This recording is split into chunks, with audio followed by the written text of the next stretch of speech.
Hello बच्चों, good morning. Welcome to Aims institute of learning. हमारे YouTube channel Aims institute में आप सभी का स्वागत है। मैं परिमल सर एक नए क्वेश्चन के साथ फिर हाजिर हुए हैं। ये जो क्वेश्चन है ये बीपीएससी का पूछा हुआ क्वेश्चन है। जैसे आप सभी को पता है, प्रीवियस ईयर का क्वेश्चन से रिलेटेड डेली हम क्या कर रहे हैं, वीडियो अपलोड कर रहे हैं अपने यूट्यूब चैनल पे। ठीक है, तो अगर आप बीपीएससी का ऑप्शनल प्रिपरेशन करते हैं, ऑप्शनल मैथ के लिए, तो आपके लिए मेरा यूट्यूब चैनल बहुत ही हेल्प करेगा। यहाँ पे आपको सारे क्वेश्चन का टॉपिक वाइज क्या मिल जाएगा, प्रीवियस ईयर क्वेश्चन का प्रॉपर सॉल्यूशन मिलेगा। जैसे कि आप एग्जाम में लिखे तो आपको पूरा का पूरा मार्क्स मिले। ठीक, और जैसे न्यू अपडेट के साथ क्या हुआ है कि इस बार अपडेट किया गया कुछ दिन पहले कि इस बार जो है 67th का ऑप्शनल पेपर के लिए जो पहले पैटर्न रहता था, अब एक न्यू पैटर्न पे आ गया। न्यू पैटर्न में क्या है, दो क्वेश्चन मेरे लिए कंपलसरी हो गया, question number 1 and question number 4। 1 हो गया सेक्शन 1 के लिए, जैसे हम लोग देखते हैं, 4 हो गया सेक्शन 2 के लिए। इसका मतलब अब आपको दो क्वेश्चन तो बनाने ही होंगे, साथ ही साथ आपको पूरा सिलेबस भी पढ़ना होगा। क्यों? क्योंकि पहला क्वेश्चन में जो कंपलसरी क्वेश्चन है उसमें कुछ शॉर्ट आंसर टाइप क्वेश्चन होंगे, तो जाहिर सी बात है कि उसमें आपको सारे सेक्शन 1 का जितना भी टॉपिक है वो चाहेगा कि सारे टॉपिक का एक छोटा छोटा क्वेश्चन उसमें डाल दे, ताकि अब जो भी टॉपिक नहीं पढ़ेंगे तो उनका तो आपसे क्वेश्चन ऐसे छूट गया। पहले क्या होता था कि पहले 6 में से 3 ही पिक करने होते थे। अगर आप कोई टॉपिक नहीं पढ़ते हैं, जैसे मान लेते हैं कि लीनियर अलजेब्रा मैट्रिसेस नहीं पढ़े, तो कोई बात नहीं, बाकी इधर से तो बना लेंगे। 2D 3D स्टार डायनेमिक्स ये सब पढ़ लेंगे। मान लेते हैं कि अब स्टार डायनेमिक्स नहीं पढ़ते हैं, 2D 3D नहीं पढ़ते, कोई बात नहीं, इधर पढ़ लेंगे हम, वेक्टर पढ़ लेंगे, लीनियर पढ़ लेंगे, मैट्रिसेस पढ़ लेंगे या ओडी पढ़ लेंगे, तो इधर से बन जाता था। लेकिन अब क्या है कि आपको एक क्वेश्चन जो कंपलसरी किया ना, इसके वजह से आपको पूरा का पूरा सिलेबस ही पढ़ना पड़ेगा। क्लियर है? तो ये जो क्वेश्चन है प्रीवियस ईयर से ही पूछा हुआ है, 66 बीपीएससी का है। ठीक है, तो इस तरह का क्वेश्चन अभी भी पूछेगा। ऐसा नहीं है कि इस तरह का पैटर्न ही बदल दे, नहीं, इस टाइप का क्वेश्चन तो होगा ही जिसका वेटेज 25 मार्क्स होगा। लेकिन एक क्वेश्चन कंपलसरी कर दिए, वो आपको करना ही है। पहले वैसा नहीं था। तो आप अगर इसका पैटर्न को देखेंगे तो थोड़ा सा यूपीएससी जैसा लग रहा है। जैसे यूपीएससी में होता है ना कि एक क्वेश्चन कंपलसरी रहता है, तो वही वाला पैटर्न धीरे धीरे क्या कर रहा है, बीपीएससी भी अपना रहा है। लेकिन एक प्रॉब्लम इनमें ये है ना, ये जैसे एग्जाम नजदीक आता है तब बोलता है कैसे करो। अगर करना ही है तो पहले अपलोड करो, या पहले इसको नोटिफिकेशन जारी करो कि नहीं, अगला वाला जो एग्जाम होगा उनमें क्या होगा कि आपका पैटर्न बदला हुआ रहेगा। जस्ट अभी 15-20 दिन एग्जाम का है और तुरंत ये पैटर्न बदल जाता है, तो ये सही बात नहीं है। जो स्टूडेंट मेंटेलिटी रहता है प्रिपरेशन करने का, जो 6 महीना वो तैयारी कर रहा है ऑप्शनल पेपर के लिए, पहले से भी पढ़ रहा है, तो उसका सारा स्ट्रेटजी क्या हो जाता है, बिगड़ जाता है। वो तैयार करके है कि नहीं, मुझे ये पोर्शन ही पढ़ना जिनसे कि मेरा आसानी से हो जाए। अब उसको अचानक पता चल रहा है कि सारा पढ़ो, नहीं तो कुछ ना कुछ क्वेश्चन छूट जाएगा, तो मेंटेलिटी तो डिस्टर्ब होता है ना। चलिए कोई बात नहीं, क्वेश्चन पे रिटर्न आते हैं। क्वेश्चन है मेरा लीनियर अलजेब्रा पोर्शन से, सेक्शन 1 में पूछा गया। कहता है कि ये जो मैट्रिक्स है इसका क्या मुझे निकालना है, आइगन वैल्यू और आइगन वेक्टर, ये दोनों निकालना है। कहता है कि find the eigen value and eigen vectors of the following matrix. Matrix क्या है, ये दिया हुआ है 3x3 ऑर्डर का, कितना, 1 -1 2 0 1 0 1 2 1। इनका मुझे क्या निकालना, आइगन वैल्यू और आइगन वेक्टर। तो आइगन वैल्यू के कोरस्पॉन्डिंग ही मेरा क्या निकलता है, आइगन वेक्टर निकलता है। ठीक है, तो सॉल्यूशन सबसे पहले जो दिया हुआ है उनको देखते हैं। गिवन क्या है, जो मेरा ए दिया हुआ उनको देखते हो, 1 -1 2 0 1 0 और 1 2 1। सबसे पहले इसका क्या करेंगे हम लोग, आइगन वैल्यू निकालेंगे। तो लेट मान लेते हैं ना, lambda be an eigenvalue क्या है, eigenvalue of A. Eigenvalue का डिफिनेशन क्या कहता है, अगर देयर एग्जिस्ट एक एक्स मिले जो कि जीरो वेक्टर ना हो, एक्स क्या एक वेक्टर है, कॉलम वेक्टर, जीरो वेक्टर ना हो, सच दैट, इस प्रकार से कि ax बराबर लैम्डा एक्स। कहता है कि तुम x ढूंढ के लाओ, ऐसा x जो जीरो वेक्टर नहीं हो, लेकिन ax बराबर अगर लैम्डा एक्स हो जाता है तो लैम्डा को क्या कहेंगे हम लोग, आइगन वैल्यू किसका, इस मैट्रिक्स का। ठीक है, और एक चीज ध्यान रखना, ये जो x है बच्चों, जो नॉन जीरो ढूंढे हैं, ये ही आइगन वेक्टर कहलाता है, corresponding to eigenvalue lambda. इसका मतलब क्लियर है, अलग अलग आइगन वैल्यू के लिए आपको अलग अलग आइगन वेक्टर दिखेगा। हाँ, वो अलग बात है कि एक आइगन वैल्यू 2 बार 3 बार रिपीट है, उसके लिए कॉरस्पॉन्डिंग आपको आइगन वेक्टर एक ही आइगन वैल्यू का अलग अलग दिख सकता है। कब दिख सकता है, जब आइगन वैल्यू रिपीटेड हो, यानी कि ज्योमेट्रिक मल्टीप्लिसिटी अगर आइगन वैल्यू का एक से ज्यादा हो, एक से ज्यादा बार रिपीट किया, तो पॉसिबिलिटी है कि कॉरस्पॉन्डिंग आइगन वेक्टर भी एक से ज्यादा होगा, वो अलग अलग दिख सकता है। लेकिन अगर आइगन वैल्यू सारे डिस्टिंक्ट आते हैं आपके, तो एक एक आइगन वैल्यू के लिए आपको एक एक आइगन वेक्टर तो कंफर्म में मिलेंगे।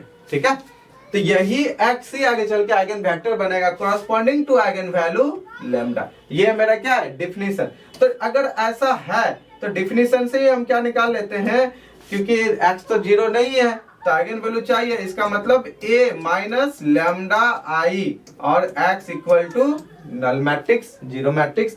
चूंकि a minus lambda x equal to null matrix का मतलब x तो 0 नहीं है, तो डिटर्मिनांट मेरा यहाँ पे कितना हो जाएगा, a माइनस लैम्डा आई का लेंगे तो ये ही 0 होगा। क्यों, x तो नॉन जीरो है, x नॉन जीरो है, इसका मतलब डिटर्मिनांट अगर हम करेंगे इसका तो 0 देगा। तो आइगन वैल्यू कैसे फाइंड करेंगे, a दिया हुआ है माइनस लैम्डा मान लेंगे आइगन वैल्यू, उसको आइडेंटिटी मैट्रिक्स 3/3 से मल्टीप्लाई करेंगे, उनके बाद घटा के उसका डिटर्मिनांट को करेंगे 0, वहां से मेरा क्या होगा आइगन वैल्यू निकल जाएगा, या बोल सकते हैं कैरेक्टरिस्टिक इक्वेशन निकलेगा। कैरेक्टरिस्टिक इक्वेशन का जो रूट्स होता है वही मेरा क्या होता है कैरेक्टरिस्टिक वैल्यू या आइगन वैल्यू होता है। ठीक है, क्लियर है। a minus lambda equal to 0 आते हैं यहाँ पे थोड़ा सा देखते हैं। a माइनस लैम्डा है ना, बहुत बढ़िया। डिटर्मिनांट a मेरा है यहाँ पे माइनस लैम्डा आई, यानी कि डायगोनल में क्या करेंगे लैम्डा लैम्डा लैम्डा मल्टीप्लाई करके घटा देंगे। -1 2 0 1 माइनस लैम्डा 0 1 2 और 1 माइनस लैम्डा, यही हो गया मेरा a minus lambda I.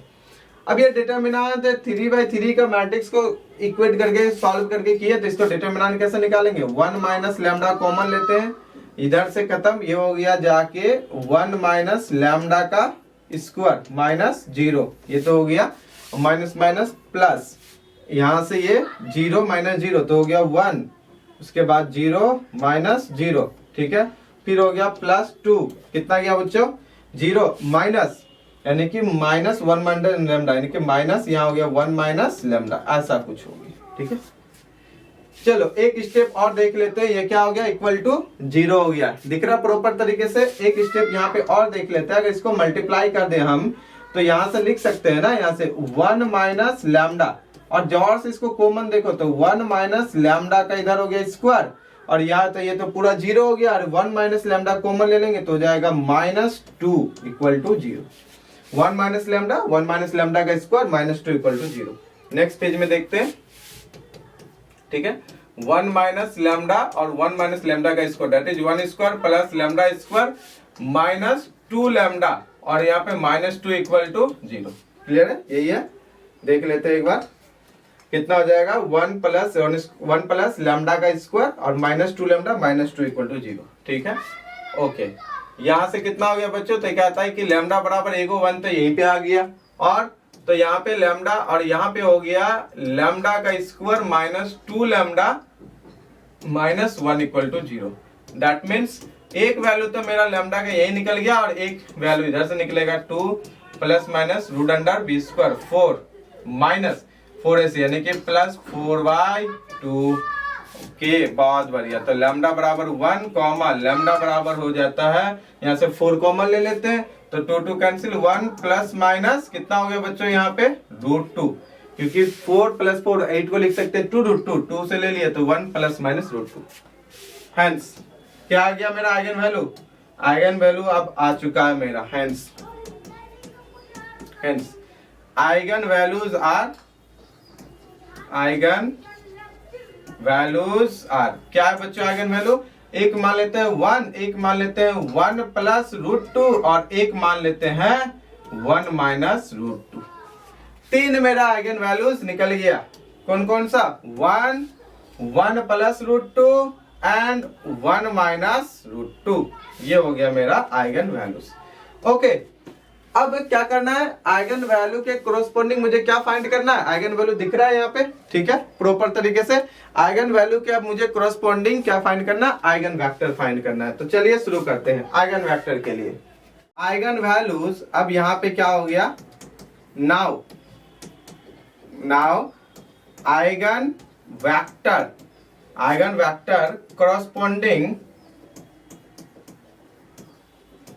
corresponding to eigenvalue, कौन सा, lambda equal to 1 is given by, कैसे दिया जाएगा, इज गिवन बाय, कैसे दिया जाएगा, कहता है ए माइनस लैम्डा घटाए थे ना हम, क्या किए थे पिछले में, जहां से कहां से निकाले थे आइगन वैल्यू, तो कहता है ए माइनस लैम्डा किए थे, तो यही ए माइनस लैम्डा, लैम्डा की जगह क्या कर देंगे 1, क्या करेंगे बच्चों, लैम्डा की जगह 1, तो इसका मतलब a माइनस आई और ये x इक्वल टू क्या हो जाएगा 0। अब इसी को सॉल्व करना है, तो a minus I x equal to 0 हो गया, तो क्या करेंगे यहाँ से a माइनस आई, मैट्रिक्स हो गया a माइनस आई, मैट्रिक्स देख लेते हैं एक बार कितना है, आई है तो यहाँ पे हो जाएगा 0 -1 2, क्योंकि आई आइडेंटिटी मैट्रिक्स घटाएंगे 0 -1 2, उसके बाद हो जाएगा 0 0 0 0 0 -1 2, फिर हो जाएगा बच्चों 0 0 0 और अगला वाला कितना हो जाएगा 1 2, और यहाँ तो आइडेंटिटी घटा देंगे तो ये भी हो जाएगा 0 1 2 0, कितना हो जाएगा 1 2 0। बहुत बढ़िया। x कितना है, तो मान लेते हैं ये x y z, कुछ कहां से R3 से, 3 डायमेंशनल स्पेस से, कॉलम वेक्टर इक्वल टू 0, तो 0 क्या है मेरा, ये तो नल मैट्रिक्स है ना, है ये क्या होगा बच्चों मेरा, ये हो जाएगा नल मैट्रिक्स। ठीक है, अब इनको सॉल्व करना है, तो सॉल्व कैसे करेंगे, इक्लोन फॉर्म से करेंगे, तो इक्लोन फॉर्म से यहाँ दिख रहा है क्या, इसका रैंक कितना होगा, इसका रैंक देखा जाए तो 2 होगा, कौन सा, ये जो मैट्रिक्स है इस मैट्रिक्स का रैंक होगा अभी 2, तो 2 रैंक है, नंबर ऑफ अननोन की संख्या कितना बच्चों 3, तो 3 से अगर 2 गया तो कितना, एक इंडिपेंडेंट वेक्टर होगा, कितना होगा, एक इंडिपेंडेंट वेक्टर। अगर एक इंडिपेंडेंट वेक्टर होगा तो उस वेक्टर के कॉरस्पॉन्डिंग हम लोग क्या निकाल सकते हैं, इनफाइनाइट मैनी सॉल्यूशन निकाल सकते हैं corresponding to eigenvalue lambda equal to 1 का। तो एक इंडिपेंडेंट वेक्टर ही मुझे एक इंडिपेंडेंट या एक आइगन वेक्टर जनरेट करके देगा। ठीक है, तो यहां से क्या करेंगे इसका, अगर इसको हम लोग देखें गौर से तो यहां से देख सकते हैं माइनस एक्स है ना, यहां पे अगर हम लोग इसको देखें कि रैंक ऑफ इस मैट्रिक्स का, किसका, यहां पे जो भी दिया हुआ है रैंक ऑफ, या ऐसा रैंक ऑफ 0 -1 2 0 0 0 1 2 0 इज कितना है 2 है, तो 3 सो 1 क्या, 1 वेक्टर, 1 वेरिएबल बोल सकते हैं या वेक्टर भी बोल सकते हैं, 1 वेरिएबल इज इंडिपेंडेंट, एक वेरिएबल मेरा क्या होगा इंडिपेंडेंट, और जितना सारा वेरिएबल इंडिपेंडेंट होगा उतना ही सारा मेरा क्या देगा, आइगन वेक्टर देगा। ठीक है, तो एक वेरिएबल इंडिपेंडेंट हो गया, तो मान लेते हैं यहाँ पे थोड़ा सा इसको क्या करते हैं इस साइड में लिखते हैं। ठीक है, यहाँ पे जगह है मेरे पास प्रॉपर तरीके से, कोई दिक्कत नहीं, यहाँ पे लिखते हैं अगर ये एक इंडिपेंडेंट वेक्टर मेरा है, ठीक है, तो कौन सा, तो ऊपर से देखते हैं कितना, -y माइनस क्या है बच्चों, -y plus 2z equal to कितना हो गया 0, और नीचे अगर हम लोग देखें एंड, तो x plus 2y equal to 0, x plus 2y equal to 0। काम करते हैं ना, यहां से कितना 2z बराबर y लिख सकते हैं, तो हम पुट करते हैं, एक आइगन वेक्टर क्या होगा मेरा इंडिपेंडेंट होगा ना, एक वेरिएबल, तो हम पुट करते हैं कितना y बराबर t। अगर हम y बराबर t कर दिए तो ये इंप्लाइज करेगा z बराबर, एक काम करते हैं y बराबर 2t पुट कर देते हैं, आसान होगा, देखने में अच्छा लगेगा। ठीक है, तो y बराबर 2t, ताकि यहाँ पे 2t तो z बराबर कितना हो गया t, अगर z बराबर t y बराबर 2t तो x बराबर कितना हो गया y बराबर 2t, तो -4t। सो एक x1 बराबर अगर हम लोग लिखना चाहे तो कितना लिख सकते हैं, कहता है कि x बराबर 4t, y बराबर 2t और z बराबर t, 4t तो नहीं -4t।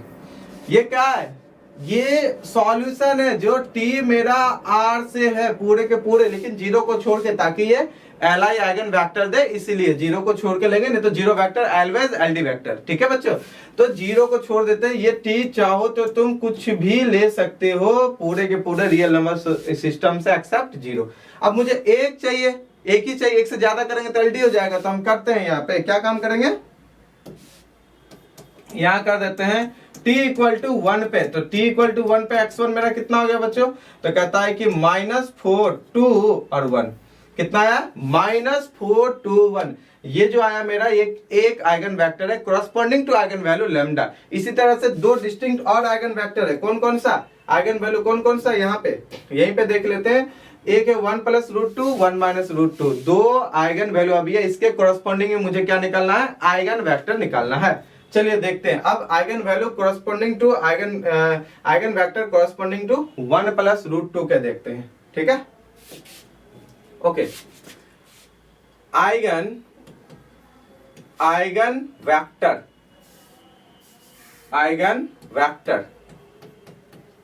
corresponding to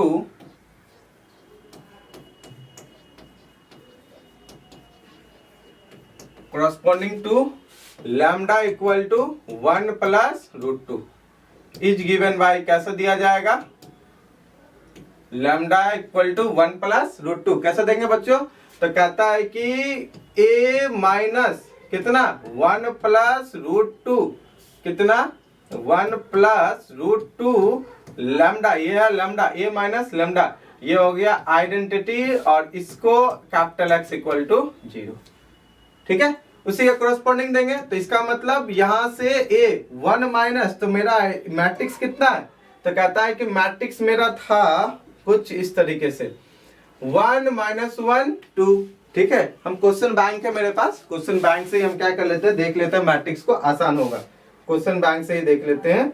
question bank में है 1, थोड़ा सा इसको इस साइड कर देते हैं, ठीक है, सही रहेगा।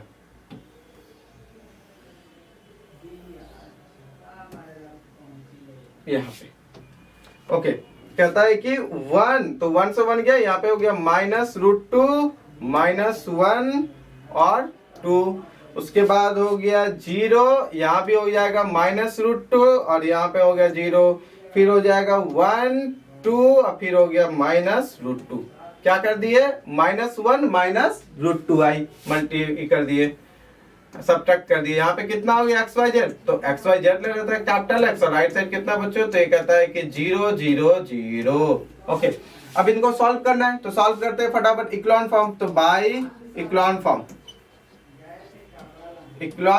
फॉर्म से या इक्लॉन मेथड से ये क्या आ जाएगा, इसको अगर हम लोग देखें तो पहला माइनस रूट टू माइनस 1 2 को रख देते हैं, काम करते हैं, ये 0 है, इनको भी आसानी से रख दो इक्लॉन फॉर्म के लिए, ठीक है। और यह 1 है, इसको क्या करते हैं, रो जो है मेरा रो3 इनको रूट 2 से मल्टीप्लाई करके जोड़ देते हैं, किससे, रो 1 से, ठीक है, रूट 2 से मल्टीप्लाई करके जोड़ देते हैं किसको, रो 1 से। हम यहाँ पे कर देते हैं R3 पे वर्क कर रहे हैं, रूट 2 R3 और प्लस R1 ये वर्क कर रहे हैं, ठीक है, root through R3 plus R1, तो यहाँ पे दिख गया 0, इसको यहाँ पे रूट 2 से मल्टीप्लाई करके जोड़ दिया बच्चों, तो कितना हो गया, यहाँ पे रूट 2 से मल्टीप्लाई करके जोड़े तो 2 रूट 2 और माइनस 1, इसको रूट 2 से मल्टीप्लाई करके जोड़ेंगे तो ये हो गया 0, और फिर यहाँ पे देख लेते हैं तो एक्स वाई जेड, और राइट साइड कितना हो गया, तो राइट साइड कहता है 0 0 0।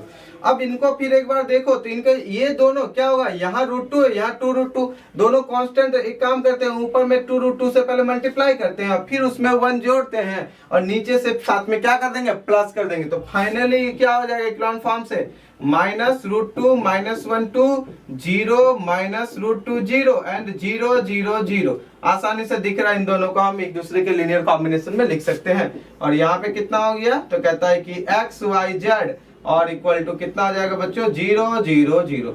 इनका भी रैंक कितना होगा, 3, तो 3 रैंक 2 होगा क्योंकि एक रो तो 0 दिख रहा है, 3 अननोन है, 3 से 2 रैंक घटा, एक लीनियर इंडिपेंडेंट वेक्टर बोल सकते हैं या वेरिएबल बोलो। अगर एक वेरिएबल है तो करस्पॉन्डिंग एक आइगन वैल्यू मेरा आना ही आना है। जितना सारा यहाँ पे इंडिपेंडेंट वेरिएबल होगा उतना ही सारा मेरा क्या होगा, लीनियर इंडिपेंडेंट वेक्टर आएगा या उस आइगन वैल्यू का करस्पॉन्डिंग वेक्टर आएगा। जैसे एक eigenvalue lambda equal to 1 था, उसके करस्पॉन्डिंग हम लोगों ने क्या निकाला, एक आइगन वेक्टर निकाले। ओके, अब देखते हैं यहाँ से, तो यहाँ से क्या देखेंगे बच्चों, तो कहता है कि इसमें आसानी से देख सकते हैं हम, यहाँ माइनस, तो minus root 2 y equal to 0, इसका मतलब y तो मेरा फिक्स हो गया 0, y फिक्स हो गया। ऊपर देखते हैं तो ऊपर कहता है माइनस रूट 2 x, फिर हो गया माइनस y और प्लस 2z इक्वल टू 0। चूंकि y फिक्स है तो इसका मतलब कितना हो गया, 2z बराबर रूट 2x, 2z बराबर रूट 2x। और चूंकि एक इंडिपेंडेंट वेरिएबल मेरे पास है तो हम पुट कर देते हैं, किसको पुट कर देते हैं, x बराबर t या t1, x बराबर t1, तो z बराबर कहता है root 2 by 2 t1। So x2 नाम देते हैं इसको, कहता है x बराबर t1 कर दिए, z बराबर कहता है इसमें मेरे पास कितना, y तो 0 ही है, और z बराबर कहता है √2/2 t1। ये मेरा हो गया, जहां पे t1 जो है पूरा का पूरा रियल नंबर सिस्टम से होगा, लेकिन 0 को छोड़ के, ठीक है। एक आइगन वैल्यू चाहिए ना, तो पुट कर देते हैं t का वैल्यू कितना, t बराबर 1। इस केस में मेरे पास कितना आ गया, x2 का वैल्यू दे देते हैं 1, t1 बराबर 1, 1 0 और √2/1 0 एंड √2/2 कितना आ गया बच्चों, 1 0 √2/2। सिमिलरली आपके लिए एक टास्क देते हैं, क्योंकि ये बड़ा क्वेश्चन है, इसको आराम से आपको समझना है, समझ में आ गया होगा। सेम टू सेम काम करेंगे किसके लिए, जब eigenvalue corresponding to eigenvector, इस आइगन वैल्यू 1/√2 इसका निकालना है क्या, आइगन वेक्टर। तो जब इनके कोरस्पॉन्डिंग निकालेंगे ना, तो सिमिलरली हम यहाँ पे लिख देते हैं, आपको सिमिलरली नहीं लिखना है, सिमिलरली यहाँ पे मेरे पास क्या आएगा, eigenvalue similarly eigenvector, ठीक है, आइगन वेक्टर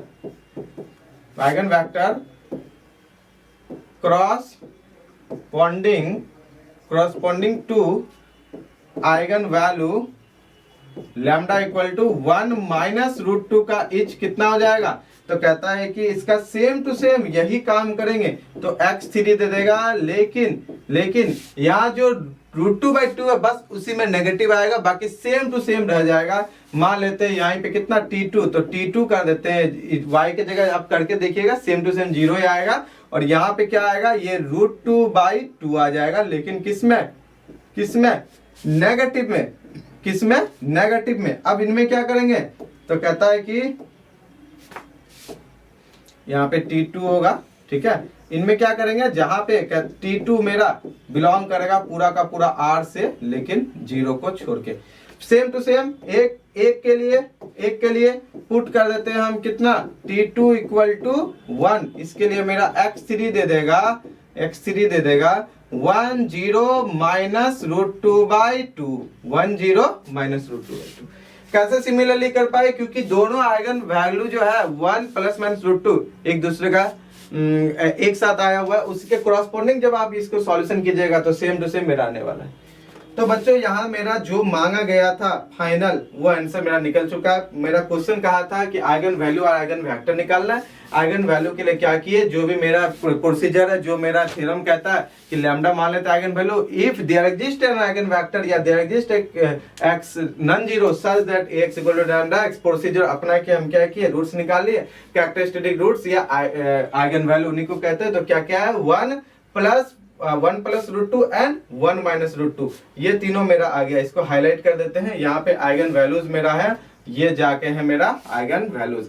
एक आइगन वैल्यूज के कोरस्पॉन्डिंग आइगन वेक्टर देखे, तो पहला आइगन वेक्टर मेरे पास यहीं पे दिख रहा है, कौन सा, ये है पहला आइगन वेक्टर मेरे पास यहाँ पे, ठीक है। दूसरा आइगन वेक्टर कहाँ पे देखे बच्चों, तो दूसरा आइगन वेक्टर हम लोग यहीं पे देख लिए, ये हो गया मेरे पास दूसरा आइगन वेक्टर। और तीसरा कहाँ पे, ये है मेरे पास तीसरा eigen vector. 3 eigen value distinct था, जिसके कोरस्पॉन्डिंग मुझे 3 आइगन वेक्टर मिले, जो मुझे मांगा गया था। उम्मीद करते हैं ये क्वेश्चन आपको समझ में आया होगा, थ्योरी समझ में आया होगा। क्योंकि इस तरह का क्वेश्चन थोड़ा सा लंबा जाता है, तो आपको क्या करना पड़ेगा, थोड़ा फास्ट लिखना पड़ेगा, क्योंकि इसका कैलकुलेशन देख सकते हैं, कैलकुलेशन इसका यहाँ पे गया, प्लस 1 पेज ये है और प्लस 1 पेज ये है, टोटल 3 पेज यहाँ बना है। आपको भी इतने लगभग ऑलमोस्ट टाइम लगने वाला है। हम थोड़ा सा स्किप किए हैं, आपको स्किप नहीं करना है, आपको प्रॉपर तरीके से लिखना है, ठीक है। उम्मीद है ये क्वेश्चन समझ में आया होगा। अगर समझ में आया तो अपने दोस्तों के साथ शेयर करें, लाइक करें, सब्सक्राइब करें मेरे चैनल को। मिलते हैं फिर एक नए वीडियो के साथ, तब तक के लिए जय हिंद।